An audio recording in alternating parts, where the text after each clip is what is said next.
அனைவருக்கும் வணக்கம். இன்னைக்கு டிசம்பர் 16, 2024 திங்கட்கிழமை. தினமணியில் இருக்கிற முக்கியமான நியூஸஸ் என்னென்னு பார்க்கலாம். ஒரே நாடு ஒரே தேர்தல் மசோதா இன்று தாக்கல் இல்லைன்னு தெரிவிச்சிருக்காங்க. ஒரே நாடு ஒரே தேர்தல் தொடர்பான 2 மசோதாக்களை மக்களவையில் திங்கட்கிழமை அறிமுகம் செய்யப்பட வாய்ப்பில்லை என்பது தெரியவந்துள்ளது.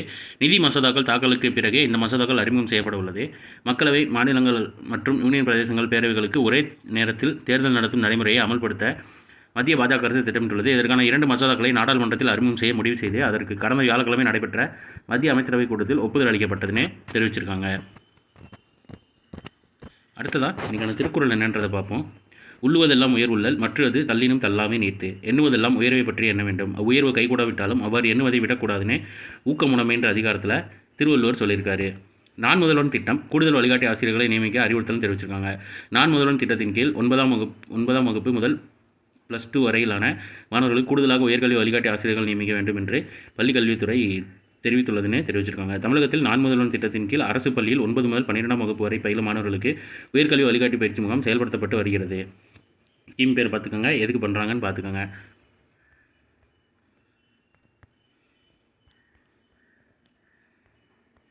அடுத்ததாக அறிவுத்திறன் குறைபாடு சாதிக்க தடையில்லைன்னு கொடுத்துருக்காங்க. குழந்தை பிறந்தது முதல் 6 ஆண்டுகள் வரையிலான காலம் அவர்கள் வளர்ச்சியை அவதானிப்பதற்கான அதிமுக்கிய காலகட்டம். 1.5 ஆண்டுகளில் இருந்து 2 ஆண்டுகளுக்கு குழந்தை இயல்பாக நடக்கும் 3 வார்த்தைகளாவது தொடர்ந்து பேச வேண்டியது கட்டாயம். அவ்வாறு இல்லையெனில் ஏதேனும் வளர்ச்சி குறைபாட்டு அறிகுறிகள் இருக்கலாம். அப்போது மருத்துவ அணியை சிகிச்சை பெறுவது அவசியம் தெரிவிச்சிருக்காங்க. இதில் அறிவுத்திறன் குறைபாடு வகைகள், அதோட பாதிப்பு விகிதம், உலக அளவில் குறைபாடுகளுக்கான காரணங்கள், ஆட்டிசம் அறிகுறிகள், ADHD பாதிப்பு அறிகுறிகள், கற்றலில் குறைபாடு அறிகுறிகள், கல்விச்சூழல் குறைபாடுகளும் அறிவுத்திறனும், விழிப்புணர்வு, முதல் மருந்து, அப்புறம் சிகிச்சைகள், அதை பற்றி எலாபரேட்டாக கொடுத்துருக்காங்க. மேபி வாசிக்கிறவங்களுக்கு யூஸ் ஆகலைனாலும் உங்களுக்கு தெரிஞ்சவங்க யாருக்காவது இதை பற்றி டீட்டெயில்ஸ் தேவைப்பட்டுது, இல்லை அவங்களுக்கு அனுப்பினா பெட்டராக இருக்கும், அவங்களுக்கு இதை பற்றி தெரிஞ்சுக்கணும் அப்படின்னு அவங்க அனுப்பினா இதை பற்றி தெரிஞ்சுக்கோங்கன்னு நினச்சிங்கன்னா இதோட எக்ஸாக்டான இமேஜ் நம்ம டெலிகிராம் சேனல்லையும் வாட்ஸ்அப் சேனல்லையும் இருக்குது. அதை நீங்கள் அப்படியே அவங்களுக்கு வாட்ஸ்அப்பில் டெலிகிராம்லேயும் ஃபார்வர்ட் பண்ணி விட்டுக்கலாம். அதாவது மயோட் தீவை தாக்கிய சீடோ புயல் 16 பேர் உயிரிழப்புன்னு தெரிவிச்சிருக்காங்க.